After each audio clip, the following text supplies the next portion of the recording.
Hello friends, welcome to this new episode. आज मेरा मन आपसे बात करने का कर रहा है उन दो विचारों के बारे में जिन विचारों की वजह से आपके ऊपर टनों मनो बोझ रहता है और जाने अनजाने आपके जीवन के बहुत सारे डिसीजन इन्हीं दो विचारों से गवर्न होते हैं। और वास्तव में ये दोनों विचार ही अपने आप में बहुत बड़े झूठ हैं और बहुत बड़ी मिथ्या हैं। बिना देरी करे जानते हैं कि ये दो विचार क्या हैं, इनको रखने से या इनको सच मानने से हमें क्या हानि होती है और इनसे हम कैसे मुक्ति पा। Let's begin. दोस्तों, ये दो विचार जो हमारे अंदर कूट कूट कर भर दिए गए बचपन से, वो दो विचारों में से पहला विचार है everybody should love me, everybody should like me. हर कोई व्यक्ति जो भी जिंदगी में मेरी जिंदगी में है वो मुझे प्यार करे, वो मुझे चाहे। दूसरा विचार है nobody should criticise me, nobody should speak bad of about me. और ये दोनों विचार ही इतने घातक हैं दोस्तों, आपको पता भी नहीं कि इन दो विचारों का फायदा उठा के लोग आपसे किस प्रकार से काम निकालते हैं, आप अपना अनावश्यक ही कितना सारा पैसा खर्च करते हैं और किस तरीके से पूरी मार्केटिंग इंडस्ट्री, पूरी एडवर्टीजमेंट इंडस्ट्री आपको बेवकूफ़ बनाती है और आप उनके जाल में फंसते चले जाते हैं। विचार नंबर 1 जो कहता है कि मुझे सबके द्वारा पसंद किया जाना चाहिए। अरे भाई, ये कैसे संभव है? आप किसी भी एक बड़ी से बड़ी पर्सनैलिटी को ले लीजिए, क्या कोई भी बड़ी पर्सनैलिटी, चाहे उनका नाम महात्मा गांधी हो, मार्टिन लूथर किंग हो, या कोई भी आप नाम ले लो, क्या उनको 100% लोग चाहते थे? पॉसिबल नहीं है। मैंने ये उदाहरण क्यों दिए? उदाहरण इसलिए दिए कि अगर महानतम लोग भी सबके द्वारा पसंद नहीं किए जाते तो आप और मैं, हमारी क्या औकात है? अतः इस चक्कर में कभी ना पड़े कि हमें सबके द्वारा पसंद किया जाना चाहिए। इसका लाभ दूसरे कैसे उठाते हैं? जिनको आपसे काम निकलवाना होता है वो आपके सामने आके आपकी दो तारीफें करते हैं और अपना काम निकलवा के चले जाते हैं, क्योंकि आपकी कौन सी साइकोलॉजिकल नीड फुलफिल हो रही है कि इसने मुझे पसंद किया, इसने मेरी तारीफ की। और इस चक्कर में आप कई लोगों के द्वारा जाने अनजाने बेवकूफ बना दिए जाते हैं। इस चक्कर में एक चीज और होती है कि हम दूसरों को प्लीज करने के लिए अपना बहुत सारा समय, एफर्ट्स और पैसा खर्च करते रहते हैं। और ये बात तो सच है, कुछ लोग हमारी जिंदगी में ऐसे होते ही हैं, आप उनके लिए कुछ भी कर लीजिए, आप उनको प्लीज नहीं कर सकते। तो दूसरों की आप सेवा कर सकते हैं, हेल्प कर सकते हैं, बट आप उनको शायद प्लीज नहीं कर सकते। If I talk about advertisement industry और companies, how do they befool you? They give you the feeling चूंकि तुम्हारी स्किन का कलर डार्क है इसलिए लोग तुम्हें पसंद नहीं करते, इसलिए तुम ये महंगी वाली क्रीम खरीदो और लगाओ ताकि तुम और गोरे दिख सको, फेयर दिख सको, और तुम उस चक्कर में पड़ जाते हो। अगर ऐसा ना होता तो एक खरबों अरबों रुपए की क्रीम रोज नहीं बिक रही होती।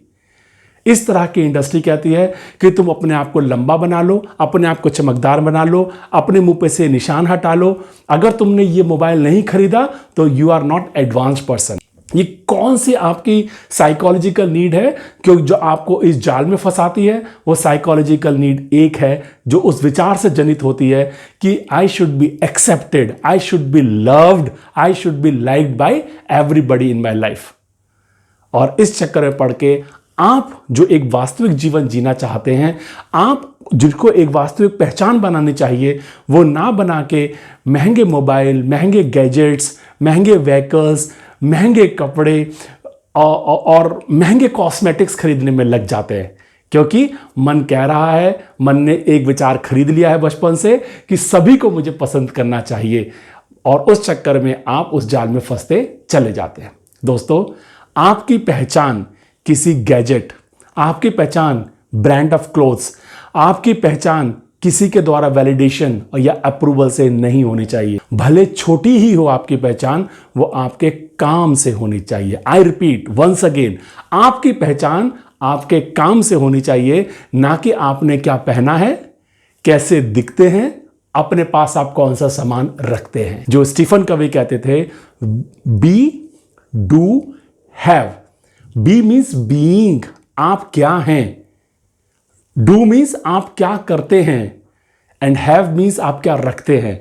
अगर आप अपनी पहचान वस्तुओं को रखने से अपने पास और अपने लुक से बनाने के चक्कर में पड़ चुके हैं तो कृपया इससे बाहर आएं।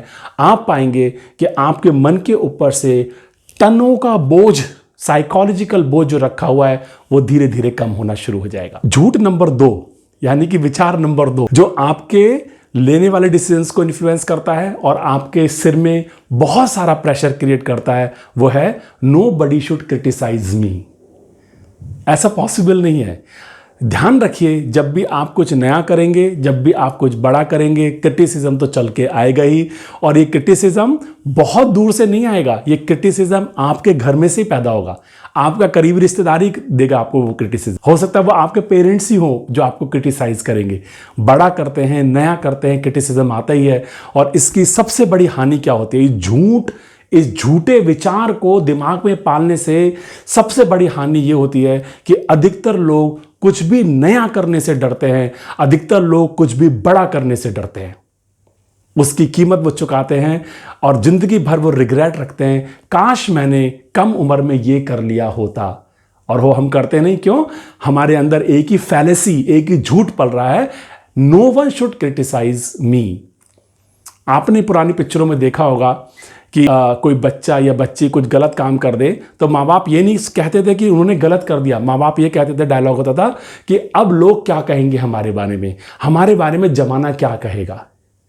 वो कहते हैं ना, सबसे बड़ा रोग क्या कहेंगे लोग। और ये विचार आपको नया करने से, बड़ा करने से रोकता है। ये आपको सेफ खेलने पे मजबूर करता है। और जब तक आप सेफ खेलेंगे, आप कभी भी बड़ा स्कोर नहीं बना पाएंगे। सेफ खेल के आप बॉलें तो खा सकते हैं क्रिकेट में, लेकिन बड़ा स्कोर बनाना बहुत मुश्किल है। दोस्तों, आज मैंने आपसे उन 2 फैलेसी, उन 2 झूठ, उन 2 विचारों की बात की जो आपके दिमाग में कई टन का बोझ क्रिएट करते हैं और आपको बड़ी हानि देते हैं। उसमें से पहला है कि मुझे सब प्यार करें, मुझे सब लाइक करें, सब मेरे को अप्रूव करें, सब मेरे को वैलिडेट करें, which is not possible. Please come out of this idea as soon as possible. आपको ये आइडिया रिप्लेस करना है कि मैं अपनी पहचान अपने काम से बनाऊंगा। काम छोटा हो बड़ा हो, आप किसी ऑफिस में क्लर्क हैं या डिस्ट्रिक्ट मजिस्ट्रेट, उससे कुछ फर्क नहीं पड़ता। फर्क इससे पड़ता है, अगर आप क्लर्क हैं तो आप अपने काम को कितने अच्छे से, कितने सलीके से करते हैं। आज से आप जो भी काम कर रहे हैं, अगर आप स्टूडेंट हैं तो इतनी बेहतरीन पढ़ाई करें कि 4 जगह आपका एग्जाम्पल दिया जाए कि अगर स्टूडेंट बनना है तो आपकी तरह, हाउसवाइफ है तो हाउसवाइफ बनना है तो आपकी तरह, बिजनेसमैन है तो बिजनेसमैन बनना आपकी तरह। कहने की बात बहुत सिंपल है, आपकी पहचान आपके काम से होनी चाहिए, ना कि आपके पास रखे सामान से होनी चाहिए। और दूसरी फैलेसी जो कि हमने कहा, नोबडी शुड क्रिटिसाइज अस। दुनिया की ऐसी की तैसी अपने आइडियाज, अपने विचार को इंप्लीमेंट करते रहो। क्यों? जो जहाज, समुद्री जहाज होते हैं, वो सबसे ज्यादा सुरक्षित बंदरगाह पे रखने पर होते हैं, लेकिन उनका निर्माण बंदरगाह पे सजाने के लिए नहीं होता, उन्हें रफ समुद्र में जाना पड़ता है।